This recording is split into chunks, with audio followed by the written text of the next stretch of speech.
လိုမဖွင့်ပြောမှုမတိုးတက်မှုတွေဒီလိုဟာတွေအစိုးရရဲ့ရန်တရားနဲ့ဆိုင်တယ်ဆိုတော့အသိပညာလောက်ကတော့သူတို့နိုင်ငံရဲ့လူမှာရှိတယ်ကျွန်တော်တို့မြန်မာနိုင်ငံသားတွေမှာတော့တော်တော်အားနေတယ်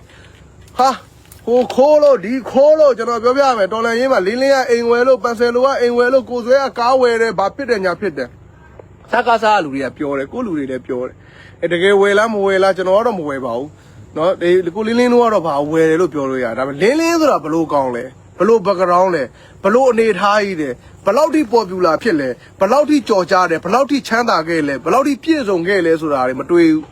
ဟိုဝယ်တယ်လို့ပြောလိုက်တာလည်းတော်လန်ရင်းငွေခိုးတယ်ပဲအဲ့တော့မင်းစကားကောင်းတွေလည်းပြောချင်တာမင်းအောင်လိုင်းကိုမင်းတို့မပြောတော့ဘူးလားမင်းအောင်လိုင်းနဲ့ဗိုလ်ချုပ်အပါဝင်မင်းတို့ခရိုနီတွေရဲ့ပိုင်ဆိုင်မှုတွေကဘယ်ကပတ်စံလဲဘလို့ရတာလဲဘာလဲဆိုတာမင်းတို့မပြောတော့ဘူးလားမင်းတို့ဘာလို့မျက်လုံးစုံမှိတ်ပြီးတော့မှဇွတ်ထောက်ခံနေရလဲဘာဖြစ်လို့မင်းတို့ဘလို့အကြောက်အဲ့လိုအောက်တန်းသားဖြစ်တာလဲဆိုတော့ငါစဉ်းစားတယ်တခါလေငါလည်းအောက်တန်းသားဆိုတာဘလို့လူမျိုးကဖြစ်တာလဲဆိုတော့အောက်တန်းသားတွေရဲ့ဘဝကိုသိကျင်လို့စဉ်းစားမိတာရှိတယ်သိတာအောက်တန်းသားတွေရဲ့ဘဝကိုသိကျင်လို့စဉ်းစားမိတာရှိတယ်ဒါပေမဲ့မင်းတို့အုံနောက်ထဲလောက်ကိုမင်းတို့အုံနောက်ကိုဝင်ပြီးမစဉ်းစားနိုင်ဘူးငါသိတဲ့အောက်တန်းသားကမင်းတို့တဲ့အစ်စ်နည်းနည်းမြင့်နေတော့မင်းတို့လိုအောက်တန်းသားအနေဆုံးအောက်တန်းသားတွေကိုစဉ်းမတွေးနိုင်ဘူးဖြစ်နေတယ်ဟေးပြောပြကြပါအောင်မင်းတို့ဘလို့တွေးလဲဆိုတော့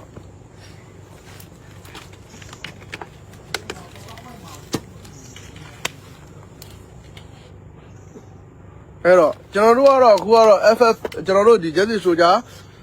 campaign လုပ်နေတာဖြစ်တယ်အဲ့တော့ကျွန်တော်တို့ကခုနကပြောစနစ်တစ်ခုကိုတိစောက်ဖို့အတွက်စနစ်ကိုပိတ်ပင်နေတဲ့စစ်ကောင်စီကိုကျွန်တော်တို့ကရှင်းပြရမှာဖြစ်တယ်အဲ့ဒီစစ်ကောင်စီကိုရှင်းဖို့အတွက်ကျွန်တော်တို့က